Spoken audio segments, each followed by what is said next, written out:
Бүгүн жалпы кыргызстандыктар үчүн өзгөчө маанилүү күн. Анткени бүгүн мөөнөтүнөн мурда президентте шайлоо жана өлкөнү башкаруу формасы тандалып жатат. Учурда Ош шаарында шайлоо өнөктүгү башталды. Биз азыр Ош шаарындагы 5306 шайлоо участкасында турабыз. Өзүңүздөр көргөндөй, бул жерде шайлоочуларга ыңгайлуу болуш үчүн эки урна коюлган. Бирөөсү президенттик жана бирөөсү референдум. Аталган жерге шайлоочулар келип, өз добуштарын берип баштады. Биздин шайлоо участкабыз 5306 Барып мектебинде жайгашкан. Тизме боюнча шайлоочулардын саны 1638. Кечээ күнү добуш берүүчү жайдан сырткары жерде 19 киши өз укуктарын ишке ашырып шайлашты. Президентти мөөнөтүнөн мурда шайлоого 19, референдумду катышуу боюнча 19 киши шайлоо укуктарын ишке ашырышты. Бүгүнкү күндө эртең мененки саат 8ге карата кайрадан эле ишибизди жандандырдык. Азыр учурда кызуу иштебиз. Шайлоонун бардыгы мыйзам чегинде өтүшүнө материалдык, техникалык базасы бардык жактары толук каралган. Бизге кошумча иштетилүүчү каражаттардын бардыгы берилген. Санитардык эпидемиологиялык эрежелерди сактоо үчүн дагы бүт бардык каражаттарыбыз бар. Бизди медициналык кызматкерлер дагы ушул шайлоочуларды тосуп алып, ошолордун кызматыны, ошолорду карап отурушат. Андан сырткары электр, башка жабдуулар боюнча дагы бизде эч кандай тартыштык жок. Бардыгы толук камсыздалган. Ар ким өзүнө каалаган шайлаш керек. Эч кандай бирөөлөргө жетеленбестен. Бул биздин келечек да. Кайдыгер карашка мүмкүн эмес да. Ал эми Ош шаарындагы номер 55-55 шайлоо участкасында да шайлоо өнөктүгү жүрүп жатат. Бул жерде Ош шаарынын мэри Талайбек Сарыбашев дагы добуш берүүгө келди. Ал эми коомдук коопсуздук милиция кызматкерлеринин көзөмөлүндө. Тарыхый күн болуп атат. Себеби Кыргызстанда өлкө башчысын шайлоо күнү. Бул шайлоону ар бир кыргызстандык жаран буну майрам катары, ошол эле мезгилде жоопкерчиликтүү күн катары кабыл алышыбыз керек. Бүгүн өзүңүздөргө белгилүү болгондой жалпы Ош шаарында 78 шайлоо участкасында шайлоо жарыяны башталды. 151 миң шайлоочунун тизмеси катталды. Мына саат 8ден баштап Кудай буйруса ар бир участкада шайлоолор жүрүп жатат. Эми бүгүнкү күндөгү шайлоо өзүңүздөргө белгилүү болгондой ушу пандемия маалында өтүп атат. Биз ушул санитардык нормаларды сактоо боюнча буга чейин дагы бардык тиешелүү мамлекеттик кызматкерлерге, медицина кызматкерлерине тапшырмаларды бергенбиз. Ар бир участкада ушу санитардык нормалар сакталып атат да. Мен ойлойм, ар бир жаран бүгүн өзүнүн оюндагы татыктуу адамды президент кылып шайлап алат деген ойдомуз. Жалпы эле ушул шайлоо ийгиликтүү тынч өтсүн, Кыргызстаныбыз өнүп өссүн демекчимин. Мурдагы шайлоодо өткөн соңку парламенттик шайлоодо 171 миң шайлоочу катышты эле. Эмне себептен азайып кетти деп ойлойсуз? Эми анда билесиңер да, мыйзам боюнча форма 2 да кошулган, ошол 20 миңден ашык биздин 23 миңге жакын башка райондордон келип, ушул ар бир партия өзүнүн мындай колдоочуларын алып келип форма 2 менен катталган. Бүгүнкү күндө мыйзам боюнча форма 2-ни алып койду. Ошон үчүн шаардагы чыныгы шайлоочунун саны 151 миң шайлоочу катталды. Коомдук коопсуздукту камсыздоо кандай жүрүп жатат негизи жалпы? Эми өзүңүздөргө буга чейин биз ушул шайлоону өткөрүү боюнча мөөнөтүнөн мурда президенттик шайлоону өткөрүү боюнча координациялык кеңешме 2 жолу өткөздүк. Шайлоону өткөрүү боюнча штабтарды өткөзүп аттык. Биз бардыгына протоколдук тапшырмаларды бергенбиз. Бүгүнкү күндө күч органдары жетиштүү, коомдук саясий абал мындайча айтканда туруктуу десек болот. Бүгүн аябай аз келип атат да адамдар, ушуну эмне менен байланыштырат? Суук мененби же башка нерселер? Эми парламенттик шайлоого салыштырбаш керек. Буну парламент шайлоодо партия, анын ичинде ар бир партияда 120дан ашык талапкерлер болот. Анан ар бир талапкер өз колдоочуларын алып келип, мында активдүү катышат. Мен ойлойм, бүгүн мына күн дагы суук болуп атпайбы? Анан бүт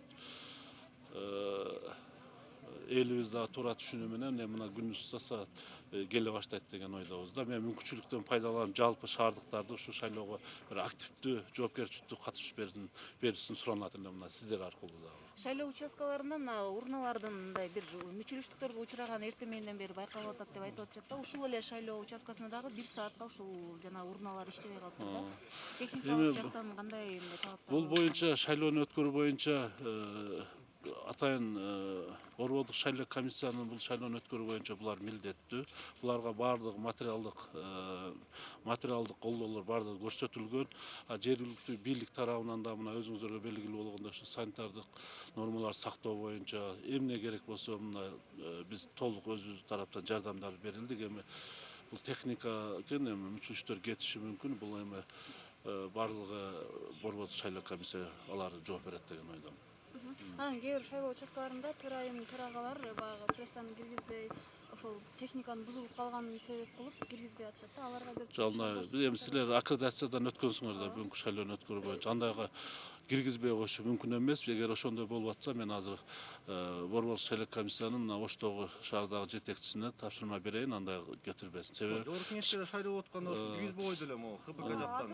азыр Чара көрдүңүзбү ошондо? эми бул киргизбей койгону боюнча атайын буну бышкын шайлоо участкалардагы шайлоонун төрагалары, мүчөлөрү боюнча булар Борбордук шайлоо комиссия жооп бериш керек. Сиздер мыйзам чегинде аккредитациядан өткөндөн алар милдеттүү түрдө киргизиш керек. Мен азыр эгер ошондой мүчөлүштөр кетип атса, азыр барып туруп мен тапшырма берейин. Шайлоо мына бардык ыз чуу тополоңдор ушу шайлоонун аркасында келип атат. Ошон үчүн биз бир дагы адамга, шайлоочуга дагы же болбосо журналисттерге дагы мындай тоскоолдук кылбашыбыз керек. Себеби шайлоо ачык айкын өтүшү керек деген ойдомун мен. Менин маанайым аябай жакшы. Мен эми Кыргызстанга кааларым жакшылык. Шайлоо тынч өссүн. Ошо татыктуу президентибизди шайлап алайлык. Келечегибиз жакшы болуш үчүн, неберелерибиздин келечеги үчүн ошо тынч өссүн деген. Бүт кыргыз элине жакшылыкты каалаймын. Баарыбыз туура тандайлык. Рахмат эже.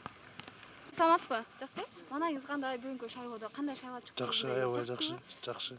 Элге кааларым ушу өзү жактырган жакшы инсан башкарыла турган Кыргызстанда. Анан референдум боюнча өзү каалаган президенттикке же парламенттик башкарууну өзү билет. Негизинен шайлоо аябай эле жакшы, тынч өтүп атыптыр, жакшы. Бир мүчүлүштүктөргө күбө болгон жоксузбу? Жок, кандай болгон жок. Жакшы эле. Жакшы бардыгы, жакшы болду. Рахмат.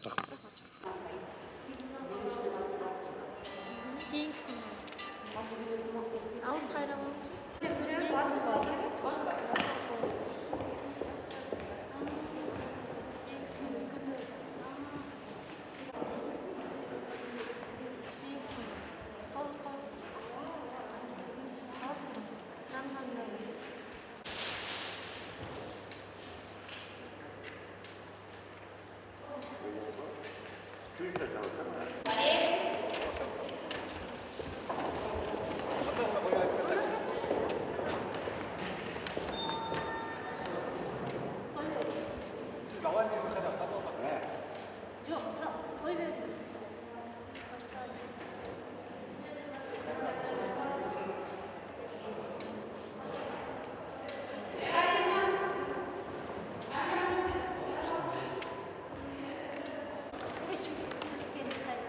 Siz arkadaşlar soğuk bir fotoğrafınızı yapın.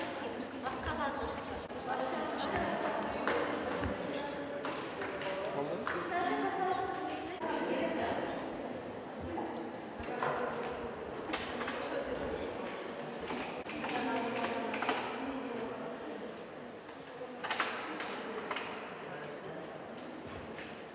Tamam, arkadaşlar alıştırın. Nasıl bir yeteneğiniz var?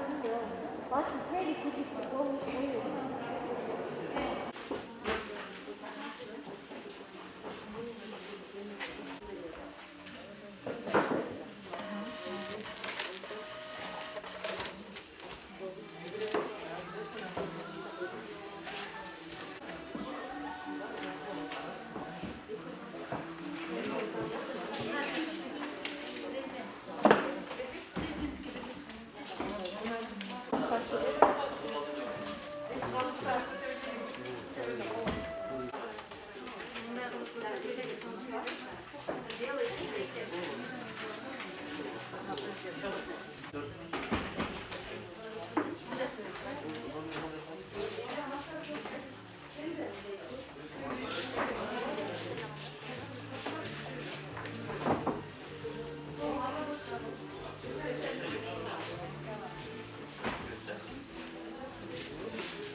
Bizden Serdar Çınar.